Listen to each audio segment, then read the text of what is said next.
오늘 이 시대를 가리켜서 여러 가지 명칭을 붙입니다마는 위기의 시대다 하는 표현을 많이 합니다. 사실은 위기가 많지요. 경제적 위기로부터 시작해서 도덕과 윤리 위기도 오고 정치 위기도 오고 가정 위기가 심각하게 다가오고 있습니다. 뿐만 아니라 기후 위기 그리고 지구 위기가 다가오고 에너지 위기가 찾아오고 있고, 하지만 우리나라 위기는 그 어떤 위기보다도 인구 위기가 심각하게 대두되고 있는 것이 현실입니다. 여기서 우리는 하나님을 믿는 성도로서 살아가면서 우리에게 믿음의 성도들에게 가장 큰 위기로 다가오는 그 위기를 일명 교회 위기라고 표현합니다. 교회가 위기가 찾아오고 있다.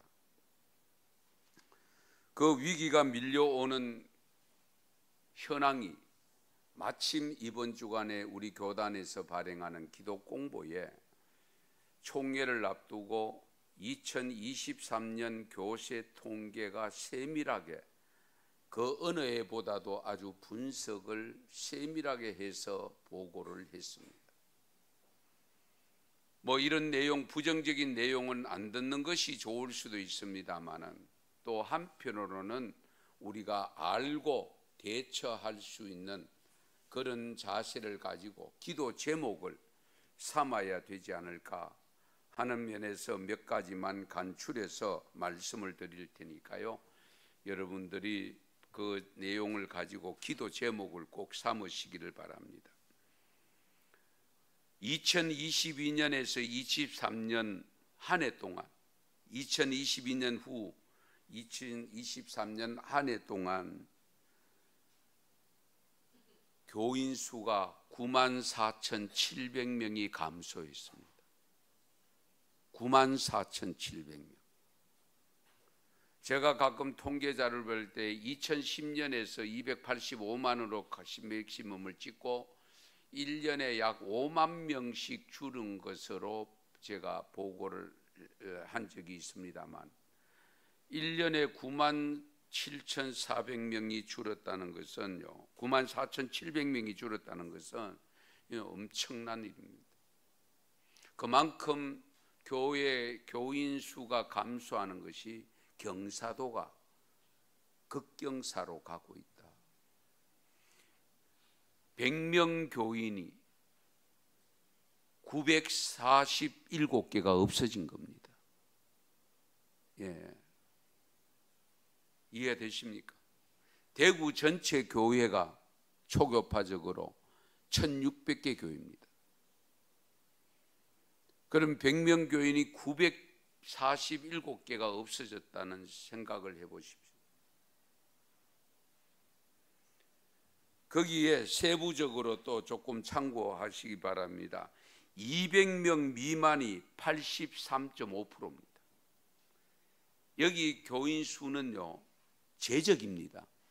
영아부부터 모든 어른에 이르기까지 전체 교회에 등록되어 있는 수를 말합니다. 출석 교인이 아닙니다. 200명 미만이 83.5%입니다. 그러니까 100개 교회 중에서 83개가 200명 미만이고 100명 미만이 얼마냐? 72.3%. 100개 교회 중에 100명 미만이 72개입니다.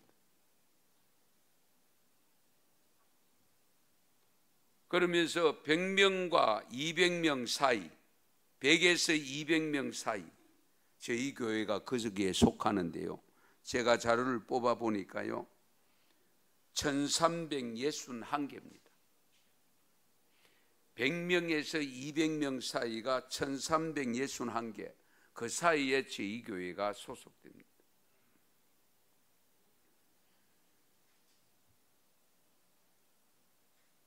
어느 날부터 우리의 가슴에 잊혀져 가는 단어가 하나 있는데 그 단어가 바로 부흥이라는 단어입니다. 부흥.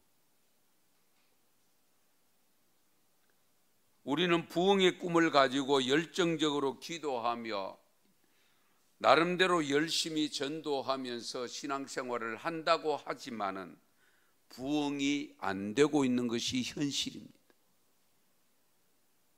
그래서 부흥이라는 단어도 잘 사용하지 않는 쪽으로 가고 있습니다.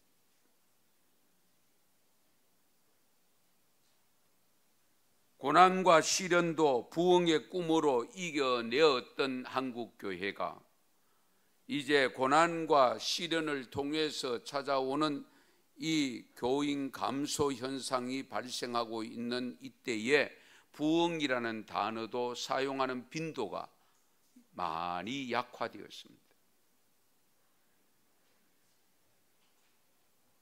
그래서 이번 109회기 총회라고 표현합니다마는 총회장 되시는 분이 금년도 109회기 총회 내년 9월까지입니다. 교단의 표어가 오늘 설교 제목입니다. 이 표의 설교 제목에 말씀 두 곳을 준 것이 이 말씀입니다. 우리 대한예수교 장로회 통합측 한 해 동안, 지금부터 내년 9월까지 한 해 동안 추구하는 목표가 바로 성령의 능력으로 부흥하는 교회라는 제목을 걸고 시작하려고 합니다. 거기에 저희 은성교회도 나름대로 함께 하면서 부흥해야 되지 않을까 하는 생각을 가지면서 이 말씀을 준비한 것입니다. 우리 부흥을 잊어가는데 그래도 찬양 속에 부흥이라는 찬양이 있죠. 부흥이라는 찬양을 우리 한번 부르고 말씀을 전하도록 하겠습니다. 이 땅의 황무함을 보소서.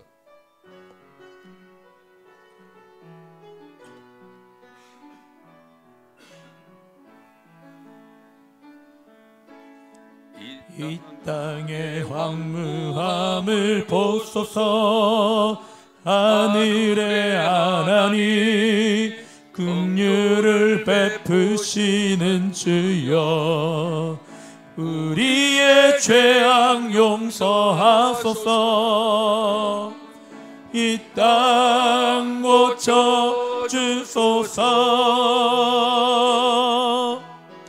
이제 우리 모두 하나 되어 이 땅에 무너진 기초를 다시 쌓을 때 우리의 우상들을 태우시 영의 물 임하소서. 불의 불길 타오르게 하소서. 진리의 말씀 이 땅 새롭게 하소서. 은혜의 강물 흐르게 하소서. 성령의 바람 이제 불어와 오 주의 영광 가득한 새날 주소서. 오 주님 나라 이 땅에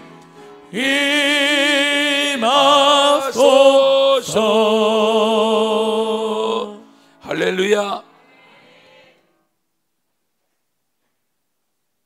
이 찬양을 부르면 마음이 뜨거워졌다가도 또 현실로 가면 순간적으로 이 감동의 마음이 사라지는 것을 경험하게 됩니다. 부흥을 꿈꾸면서 부흥할 수 있다는 기대가 정말 중요한데요. 그런데 부흥의 꿈을 회복하려고 하면 하나님의 영, 성령이 임재하셔야 됩니다. 오늘 구약의 말씀을 보시면 내 영을 너희 속에 두어 너희가 살아나게 하고 내 영, 하나님의 영, 성령, 보혜사 영을 너희 속에 두어서 너희로 하여금 살아나게 한다. 우리가 개인적 신앙생활도 마찬가지입니다. 개인의 신앙생활이 살아나려고 하면, 회복되려고 하면, 열심으로 부응하는 신앙이 되려고 하면 성령을 받으셔야 됩니다. 성령 받으세요. 예. 그래서 이미 에스겔 선지자를 통해서 하나님의 영, 내 영을 너희 속에 두어서 너희가 살아나게 하신다.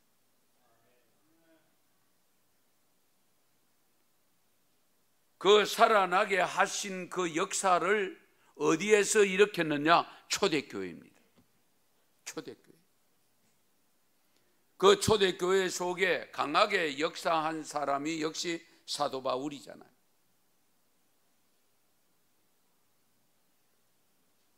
사도 바울이 개종한 후에 일어난 일을 기억하면서 기록하고 있는데요, 이때 교회의 모습을 이렇게 증언합니다.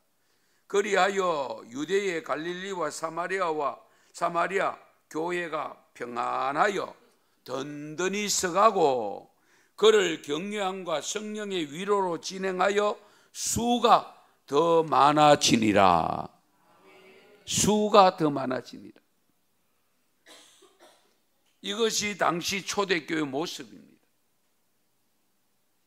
부흥한 초대교회 모습을 우리가 보다 자세히 알 필요가 있습니다.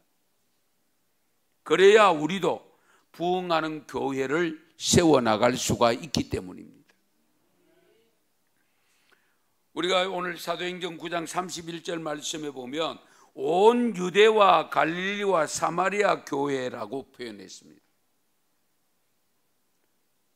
그러니까 초대교회는 전도하는 교회였습니다. 전도하는 교회. 그러니까 온 유대와 갈릴리와 그리고 사마리아입니다. 복음이 지역을 넘고 국경을 넘어서 갔습니다. 누구를 통해서 복음이 퍼져나간 것인가?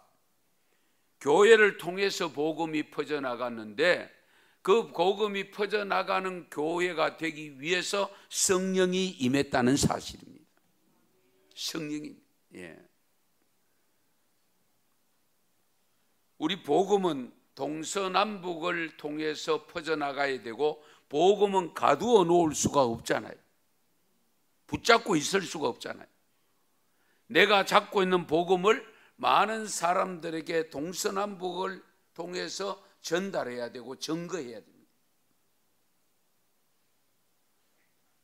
이렇게 복음을 전하는 교회가 초대교회의 특징이었고 그 초대교회의 특징을 통해서 복음이 왕성하게 전파한 사람이 사도 바울이었고 그 사도 바울을 통해서 유럽의 교회가 세워졌고 그 유럽의 교회가 아시아 교회도 세워졌는데 그 교회가 아메리카로 넘어가서 그 복음이 대한민국으로 와서 오늘의 대한민국 교회가 된 줄 믿으시기 바랍니다.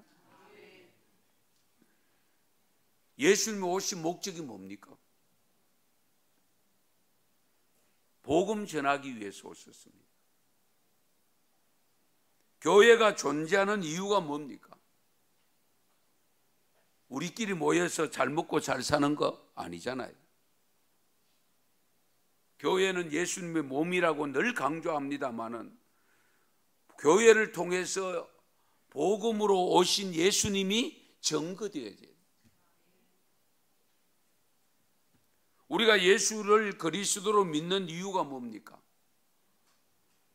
하나님이 우리를 불러 세운 것은 나 혼자 구원받고 천국 오라고 나 혼자 잘 믿고 천국 오라고 부른 게 아니에요.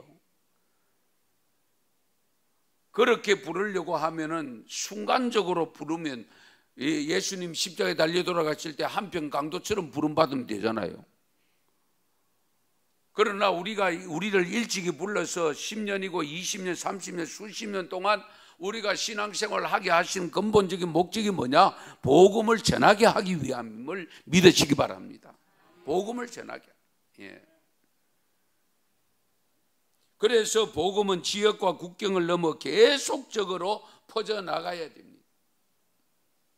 이렇게 복음 전파의 본질적 사명을 잘 감당해야 되는데, 예수님 가슴에 있었던 뜨거운 꿈이 뭐냐? 하나님 나라였습니다. 하나님 나라. 제자들의 가슴에 품었던 꿈이 복음 전파였고, 바울의 가슴 속에 꺼지지 않는 불꽃 같은 꿈이 뭐냐 했을 때에 예수님의 복음을 전하는 것이었습니다. 하나님 나라를 이루어가는 것이. 이 꿈을 우리 언성교회가 품어야 되죠. 그래서 우리도 개척 때부터 약한 교회를 돕고, 개척 때부터 선교사에게 협력을 하고 있습니다. 단독 선교를 아직은 파송을 못하지만은 협력 선교를 살을 두고 있습니다. 그러므로 교회는 복음 전파에 생명을 걸어야 됩니다. 그래서 금년부터는 저희들이 5주가 있는 주간에는 우리 구역별로 우리가 함께 하면서 교제를 나누면서 그 교제의 힘을 가지고 전도를 지난번에 나갔잖아요. 이번 9월 달도 나가야 됩니다. 5주가 있습니다.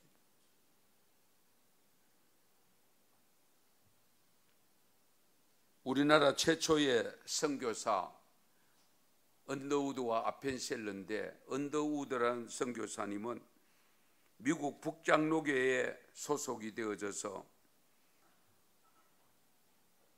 코리아에 간다고 했을 때에 약혼녀가 신랑 될 언더우드에게 질문을 던졌대요.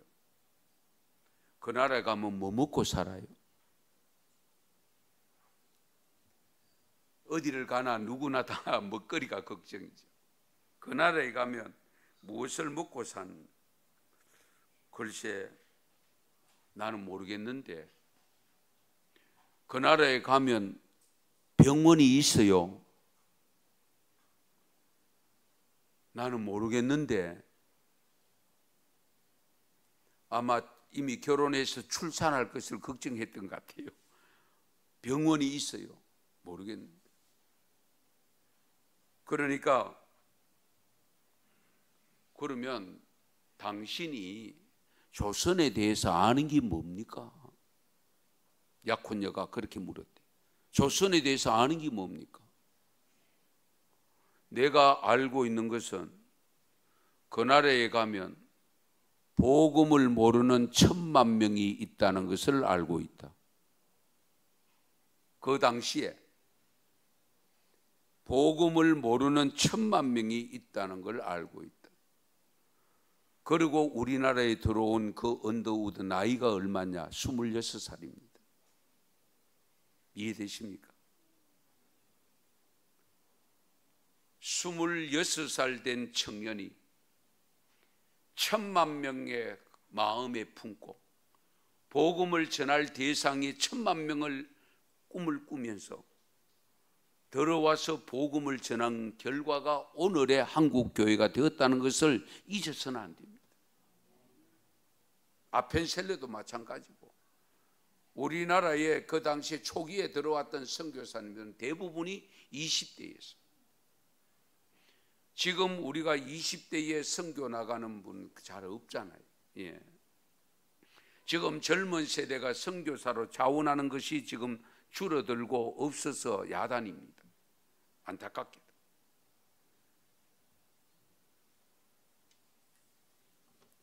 어쨌든 교회는 복음 전파의 사명을 갖고 있다는 것을 잊어서는 안 됩니다. 그리고 오늘 말씀에 보면 평안하여 든든히 서가고 라고 있습니다. 평안하여 든든히 서간다는 것은 저는 성숙이라고 표현하고 싶습니다. 성령을 받으면, 성령이 충만하면 성숙한 교회가 됩니다. 성숙한 교회. 예. 우리가 일반적인 물리적인 성장과 성숙은 다릅니다. 예. 성장은 했으나 성숙함이 모자라는 경우가 많습니다. 그렇지 않아요?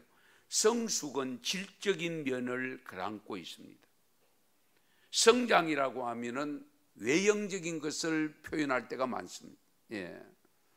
교인 수도 늘어나고 교회 규모도 커지고 하는 이런 등등 교회 건물도 좋아지고 성장입니다. 그러나 그 속에 담고 있는 저와 여러분 성도 한 분 한 분의 삶의 변화가 얼마나 어떻게 일어나느냐 한 것이 질적 성장이죠. 그것이 질적 성장이라고 하는데 그게 뭐냐? 성숙함입니다. 그런데 초대교회는 영적으로 내면적으로 성숙한 교회였다. 왜? 평안하여 든든히 서가고. 우리 한국교회가 아쉬운 점이 많은 것은 성장은 급성장해서 정말로 많은 외국인들에게까지도 영향을 끼치고 있습니다만은 성숙함이 부족해서 교회가 문제가 많이 발생하고 다툼이 일어나고 분열이 일어나고 여러 가지 교단이 엄청나게 많은, 목사도 다 모를 정도. 그것은 성숙함이 부족하기 때문에, 성숙하지 못하기 때문에. 우리 언성교회는 성숙한 교회입니까? 여러분 스스로 대답을 해보시기 바랍니다. 평안합니까? 아니면 아직도 부족한 부분이 있습니까? 그러면 우리가 어떻게 해야 될 것인가 하는 것은 먼저는 성령을 충만히 받으셔야 됩니다. 성령을 받지 않고는 성숙해질 수가 없습니다. 알고 있는 것으로 안 됩니다. 몰라서 못하는 경우가 많지 않습니다. 적어도 신앙생활을 벌써 10년을 넘고 20년, 30년 모태신앙으로 자라온 분들은 아는 것은 많습니다.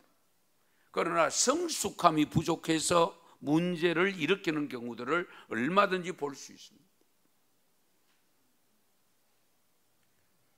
우리는 내면적이고 영적인 성숙함을 추구해야 됩니다.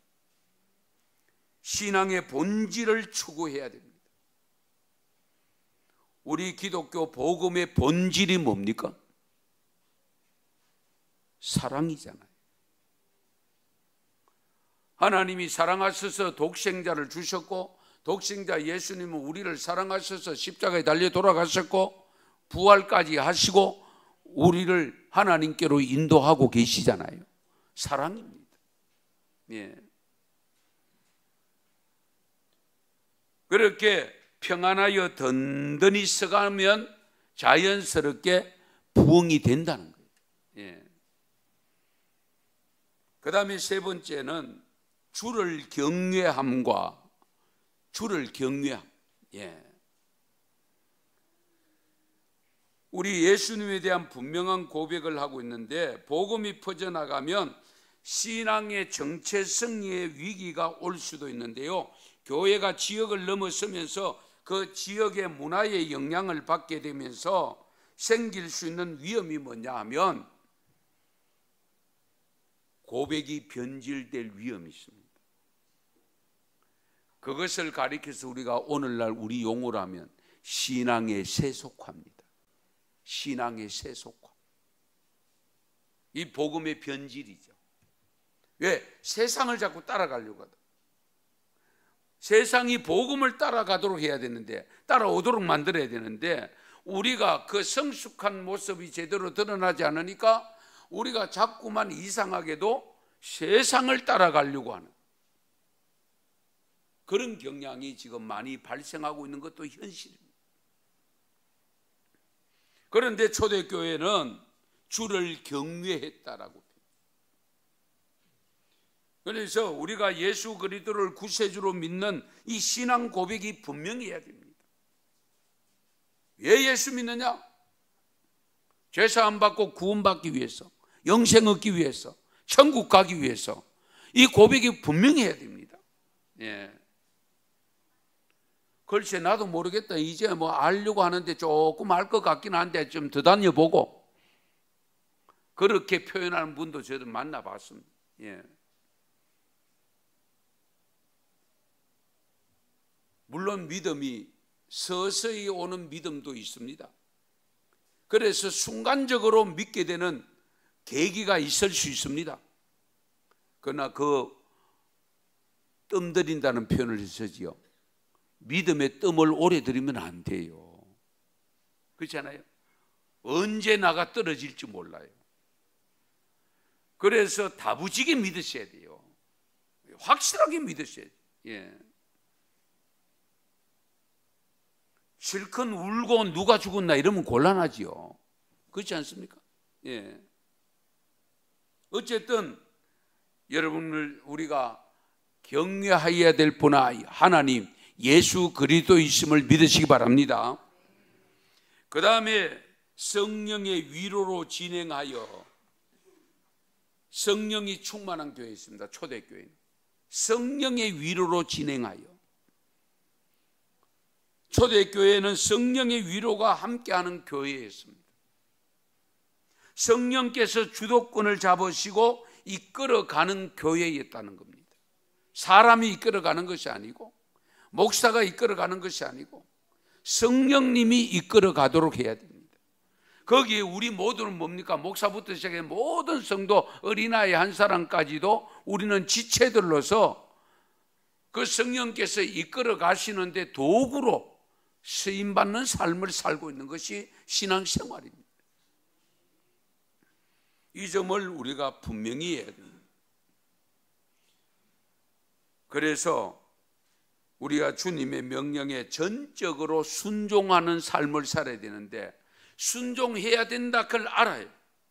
아는데 순종이 안 돼. 왜? 순종할 능력이 내 안에 없어. 힘이 없어. 그 힘과 능력을 공급받는 통로가 뭐냐? 성령입니다. 성령 충만 받으셔야 돼요. 아멘 좀 하이소. 성령 받으셔야 돼요. 알고 있는 것으로만 머물면 곤란합니다. 그러면 베드로처럼 주님을 3번 부인하는 일이 발생하는 거예요.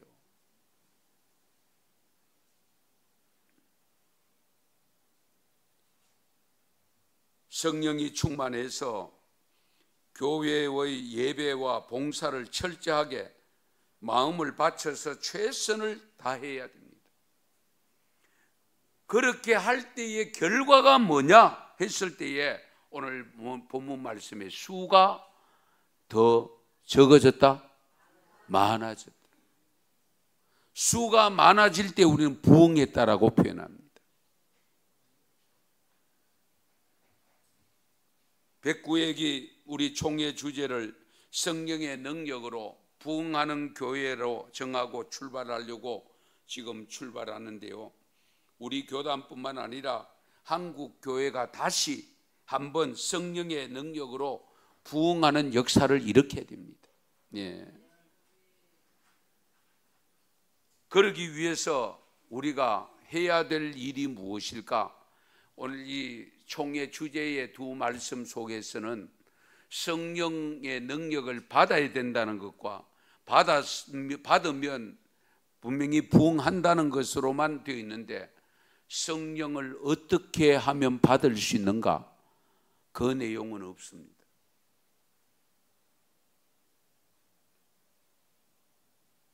그 내용을 제가 추가해서 말씀을 좀 드리려고 합니다. 우리 사도행전 1장을 보면 예수님이 성천한 장면이 기록되는데, 성천하시기 직전에 제자들을 이끌고 가서 일러주신 말씀이 있습니다. 그 말씀이 뭐냐? 내가 가면 보혜사 영을 보내줄 테니까 그 영을 받기 전까지는 이 성을 떠나지 말라, 이 예루살렘을 떠나지 말라 하는 부탁을 합니다. 그것이 사도행전 1장 4절인데요. 예루살렘을 떠나지 말고 내가 일러준 대로 아버지께서 약속한 성령을 기다리라. 아버지께서 약속한 성령을 기다리라. 예. 왜? 성령 안 받고는 베드로가 예수님을 3번 부인하고 말았잖아요. 십자가에 달릴 때 제자들 뿔뿔이 다 흩어졌잖아요. 돌아가시고 난 다음에.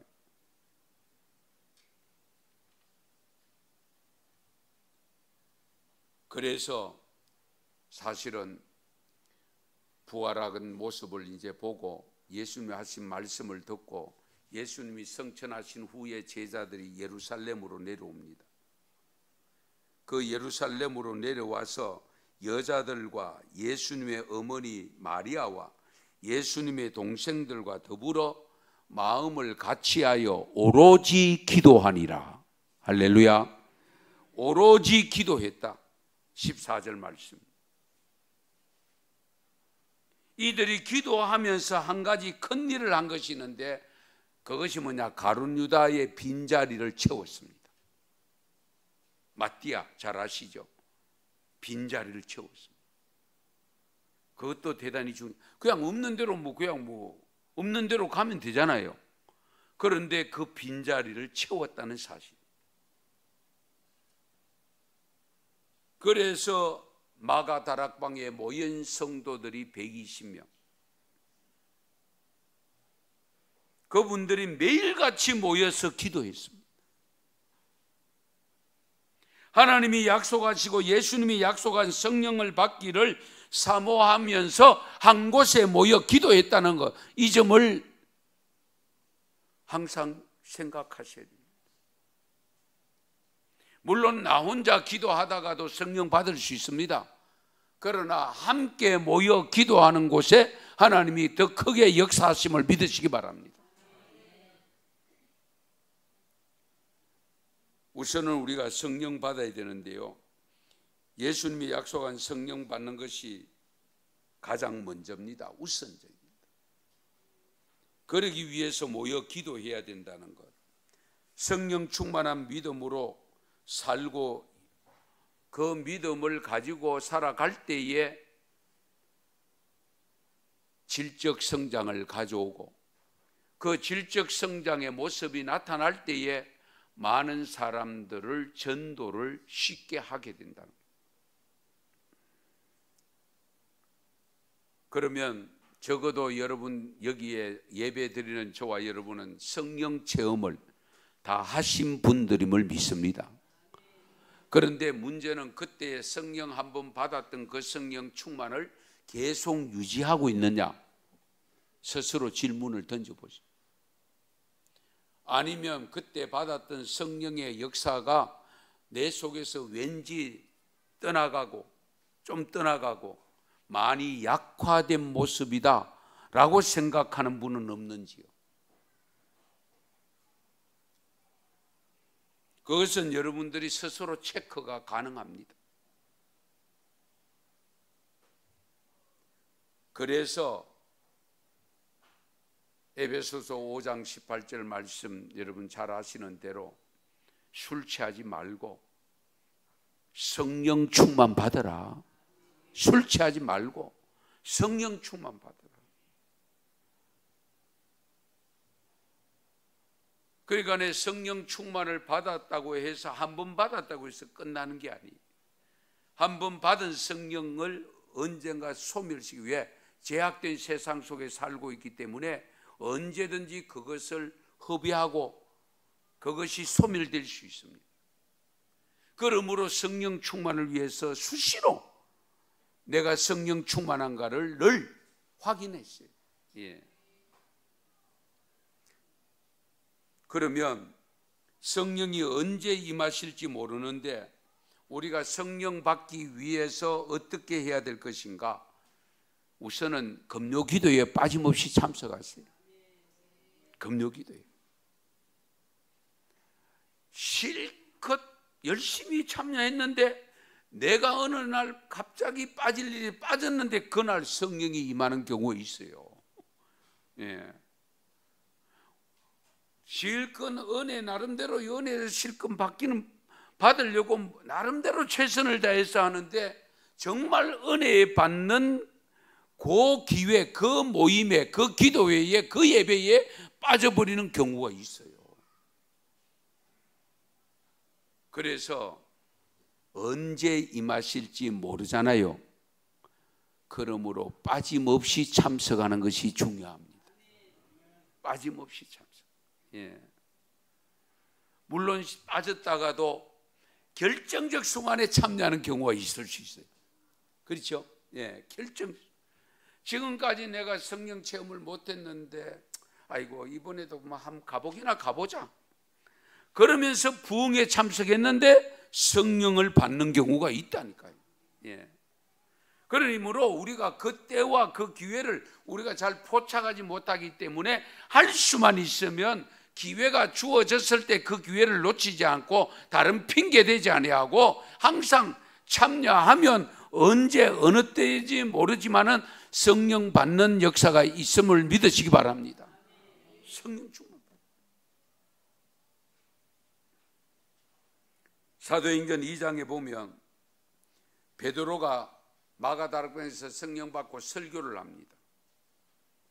설교를 다 했을 때에 그 설교를 듣고 있던 사람들이 고백한 내용이 37절 38절인데요 그들이 이 말을 듣고 마음에 찔려 베드로와 다른 사도들에게 물어 이르되 형제들아 우리가 어찌할꼬 하거늘. 어찌할꼬, 우리가 어떻게 하면 되겠느냐.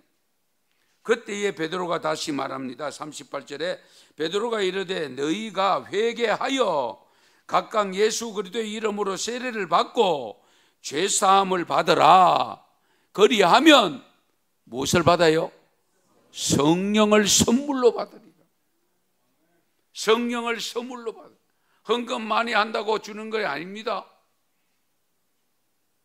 선한 일 많이 했다고 주시는 거 아닙니다. 성령을 선물로 주시는데 가장 중요한 통로가 뭐냐? 회개입니다. 회개기도.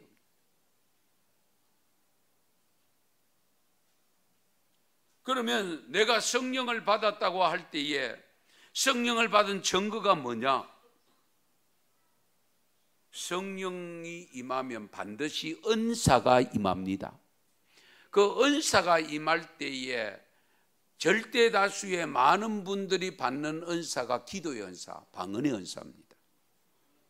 그러나 방언 못 받았다고 해서 또 은사를 못 받은 게 아니고요, 성령을 못 받은 게 있는데 많은 경우가 방언의 은사를 받습니다. 그러면서 가르치는 은사도 받습니다. 말씀 전하는 은사도 받습니다. 복음 전하는 전도의 은사. 예. 사도행전 2장 14절 이하에 보면 베드로가 성령을 받아 설교를 하고 복음을 전했을 때에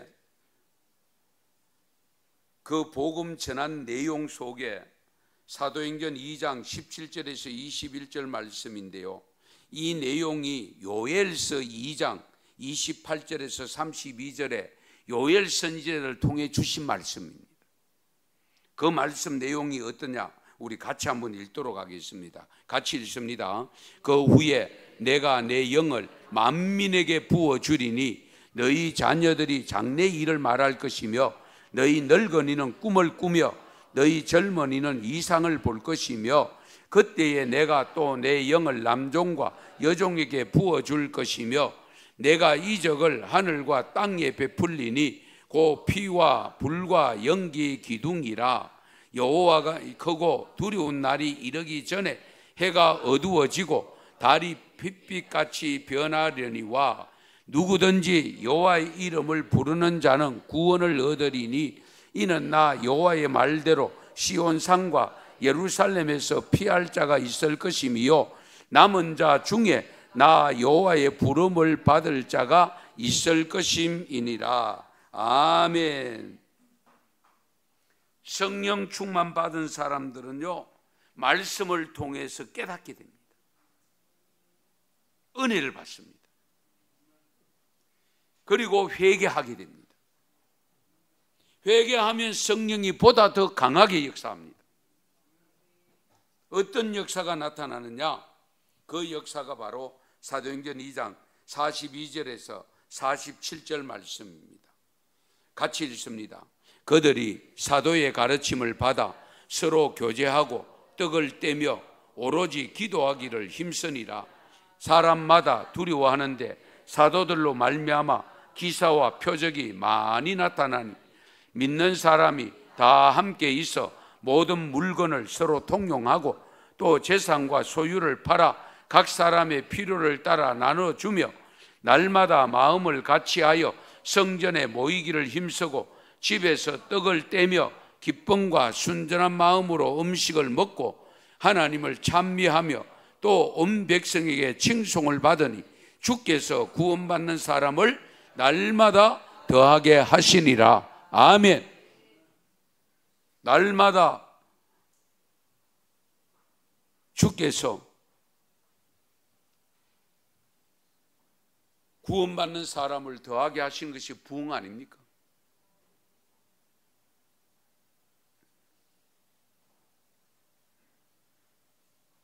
성령을 받을 때에 기사와 표적이 나타난 나눔의 삶이 확산됩니다. 나눔의 삶. 그리고 성전에 모이기를 힘썼다고 했습니다. 성전에 모이기를 힘썼다. 우리 언성교회는 모이기를 힘쓰고 있는 교회임을 믿으시기 바랍니다. 힘쓰고 있습니다. 예. 그리고 음식을 나누며 교제했습니다. 그러면서 하나님을 찬양합니다. 우리 청소년, 청년들도 찬양하고 있습니다. 어린아이들도 찬양하고 있습니다. 그러면서 이제 마지막 한 가지 해야 될 일은 모든 사람들로부터 칭송을 받아야 됩니다. 칭찬받아요. 여러분의 삶의 자리에서 이 집안 식구들을 모였을 때, 아니면 직장의 동료들이 모였을 때, 아니면 옛날 친구들이 모였을 때, 제가 왜 저렇게 변했노? 제가 왜 저랬노? 빨리 죽을라나? 마음 변하는 거 보니까. 그런 소리를 듣더라도 옆에 친구가 자 요즘 교회 다닌단다, 예수 믿는단다, 그 소리를 들어야 돼요. 예, 칭송을 들어야 돼요. 그러니까 구원받는 사람들이 날마다 더하더라. 할렐루야. 그냥 부흥이 되는 게 아니에요. 가장 원초적인 것이 뭐냐? 성령을 받으셔야 돼요. 성령. 예. 이와 같은 부흥의 역사를 개인적으로 교회적으로 체험하는 역사가 일어나기를 축원합니다. 축복합니다. 그 역사가 우리 언성교회에서 일어난다는 소문이 다른 교회에 전파되어져서 활성화되도록 하는 데에 밑바탕이 되고 기초가 되고 정말 본이 되는 우리 언성교회 되기를 축원합니다. 축복합니다. 기도드리겠습니다.